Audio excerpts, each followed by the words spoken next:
Dumb and weird. podcast. Yeah, You know? definitely. I'm trying to scratch my ear when I've got a headphone on. I'm retarded. It's kind of like we were while we were talking on the phone while you were in the car and everything, and I was at school. Mm-hmm. The biggest issue I have too is not really caring about what everybody else has to say. Yeah. So at times it's like I really can't feel sorry for everybody. Mm-hmm. And I was telling you, it's like when you come to me with like issues that you're having and you're talking to me, I have no problem like talking to you. I actually like want to take the time and see if you're all right. Mm-hmm. But there's days where it's like there's people who I just can't give a shit. Yeah. I'm gonna be honest with you. It's like all trivial bullshit to me. Yeah, it kind of annoys you. It really does because like it's like I've had things that were seriously wrong with my friends. Like I can understand because I got friends with PTSD. I have friends who were just gone now because they let their demons eat them and they took their life, right? Yeah. So that to me that's like, or you have like friends who are going through like custody battles. You got friends who are going through things like real serious problems. And when you're just sitting there and you're like, "Ugh, my life is so hard," you know, I have to work a minimum wage job. Ugh, my boss is an asshole. I just gotta stand. I'm standing there like, what?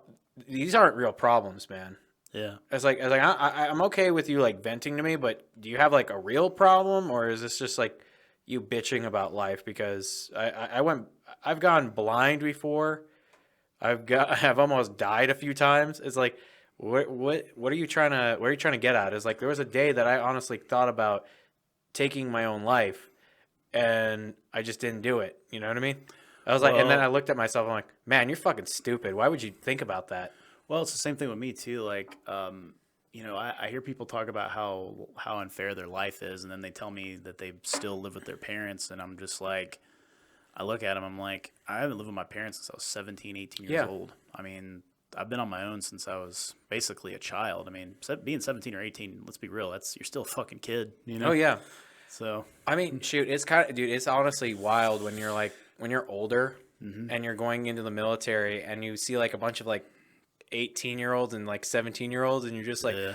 you're like, oh God, I'm the old man here. Absolutely. Because I mean, it's like when you hit 24 for the Marine Corps, you're already like sort of middle age. You're like middle age in the mind of everybody. But it's like when I was there, I was like, holy shit, I'm old.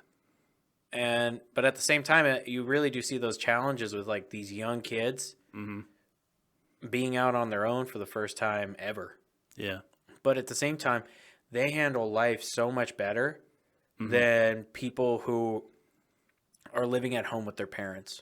Oh yeah, I gotcha. Because they found a way to manage like responsibility and real problems. Absolutely. I mean, the way I tried to cope with things when I was on my own through the years is luckily I dated somebody who really cared about me, so we hung out a lot together. But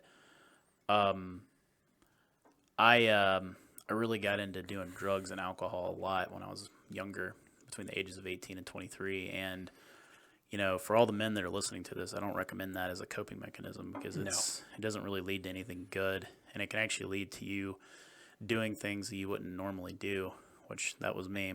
I've done things that I probably shouldn't have been doing, but, I did them anyway.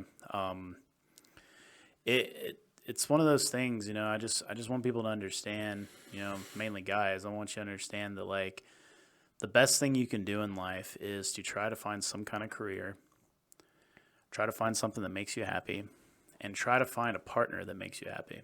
Yeah. Make sure that whatever you get out of life, it doesn't take away from your life, but it adds to your life, because life's too short to be miserable because the old saying is you're born, life sucks, and then you die. I don't think life has to suck. I think life can be good, but it takes a lot of work to work towards having a good life, I think you also realize what love really is, though, if you're put into certain situations. Like I would have to say that being in the military taught me how to love somebody else a lot more. Yeah. and that's creating a family that you're not bound to by blood. Yeah. So that was a nice experience in my life. Like when I didn't have my family, I had those guys. Yeah. You know, and like just those people were always there for me. Mm-hmm. So that was always nice. Like I miss that at time. I really miss that at times because it's like about 2 weeks in when I was out, and I was like, "Fuck, I really miss my buddies." Mm-hmm.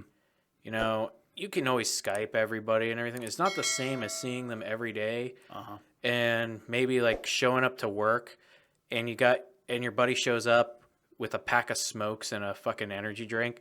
That's love.